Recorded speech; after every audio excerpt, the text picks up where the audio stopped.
एक पिता की दिल को छू लेने वाली कहानी सुनकर आंखें भर आएंगी।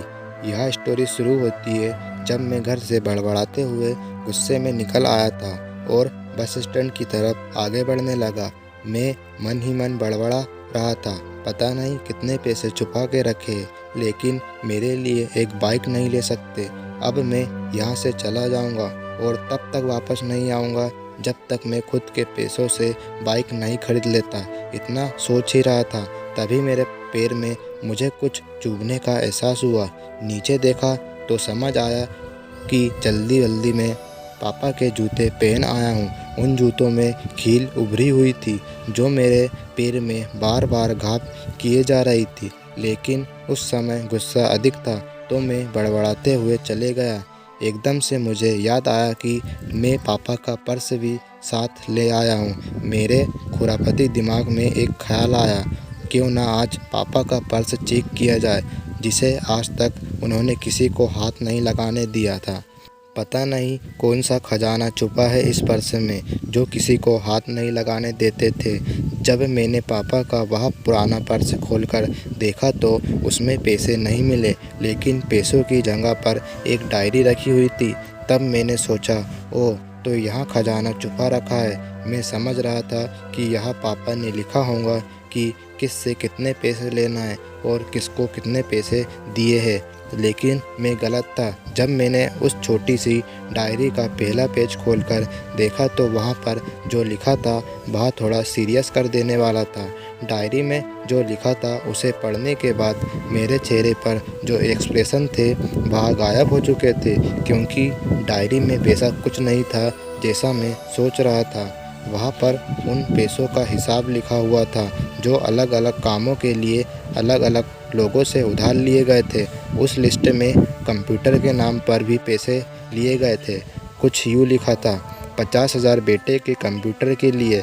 यह वही कंप्यूटर था जिसे मैं आज तक यूज कर रहा हूँ, लेकिन मुझे यह पता नहीं था उस कंप्यूटर को खरीदने के लिए पैसे कहाँ से आए थे।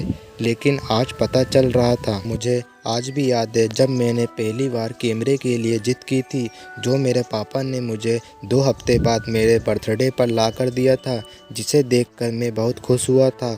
और मुझे खुश देखकर मुझसे कहीं ज़्यादा अगर कोई खुश हुआ था तो वह पापा थे। अब मेरे चेहरे से गुस्सा एकदम से गायब हो चुका था। जब मैंने आगे का पन्ना पलटा तो वहाँ पर कुछ इच्छाएं लिखी हुई थी। पहली जो विश थी उसमें जो लिखा हुआ था, अच्छे जूते पहनना। यह बात मेरी कुछ समझ नहीं आई। तभी मेरा पाँव अचानक सड़क पर भरे हुए पानी पर जा पड़ा और तभी मेरे पाँव में कुछ गीलापन होने का एहसास हुआ। जब मैंने जूता उतार कर देखा तो उसका तला टूटा हुआ था। यह देखकर मुझे डायरी में लिखी बात याद आ गई। तभी मुझे माँ पापा की कई बातें भी याद आ रही थी कि कैसे माँ जब कहा करती थी पापा से, अब तो जूते पुराने हो गए, नए ले लीजिए, तो पापा अक्सर यह कहकर टाल दिया करते थे, जूते अभी और चलेंगे, अभी कुछ दिन पहले तो लिए थे। मुझे आज समझ आ रहा था कि कितने दिन और चलेंगे। साथ ही साथ यह भी समझ आ रहा था कि पापा पर्स को क्यों छुपा कर रखते थे। तभी उस डायरी को पढ़ते हुए बस स्टैंड पर पड़ी बेंच पर आकर बैठ गया। अब उस डायरी का आखिरी पन्ना बचा हुआ था। उस पन्ने को जब मैंने पलट कर देखा तो वहाँ कल की डेट लिखी हुई थी। तारीख के नीचे लिखा हुआ था 50,000 रुपये बाइक के लिए। बस इतना पढ़ा और दिमाग सन्ने रह गया। अब मेरे मन में कोई शिकवा गिला नहीं बचा था, बस मेरी आंखों से आंसू चले जा रहे थे। मुझे आज तक नहीं पता तब मैं क्यों रोए जा रहा था। अब मैं जल्दी से घर की तरफ भागा, लेकिन जूतों की वह कील पाँव में अब तक घाव बनाने में कामयाब हो चुकी थी।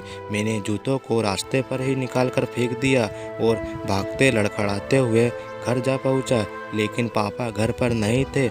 मैं समझ गया वहाँ कहाँ थे। मैं सीधा पास वाली बाइक एजेंसी की तरफ भागा। पता नहीं आज कहाँ से इतनी ताकत आ गई थी कि मैं भागते हुए थक नहीं रहा था, और वहाँ भी बिना जूतों के नंगे पैर जैसे तैसे मैं बाइक एजेंसी पर पहुँच गया। पापा वहीं थे। मैंने पापा को दौड़कर गले लगा लिया और मेरी आंखों से आंसू रुकने का नाम नहीं ले रहे थे। पापा भी समझ नहीं पा रहे थे आखिर हो क्या रहा है, मैं क्यों रो रहा हूँ। मैंने पापा से कहा, पापा मुझे मोटरसाइकिल नहीं चाहिए, आप अपने लिए जूते ले लीजिए। अब आज से मैं जो भी करूँगा अपनी मेहनत से करूँगा, अपने बलबूते पर पढ़ लिख कर करूँगा। दोस्तों बस इतनी सी थी ये कहानी। दोस्तों अगर कहानी आपको अच्छी लगी हो तो वीडियो को लाइक एंड चैनल को सब्सक्राइब जरूर कीजिएगा। मिलते हैं इसी तरह की एक और नई कहानी में।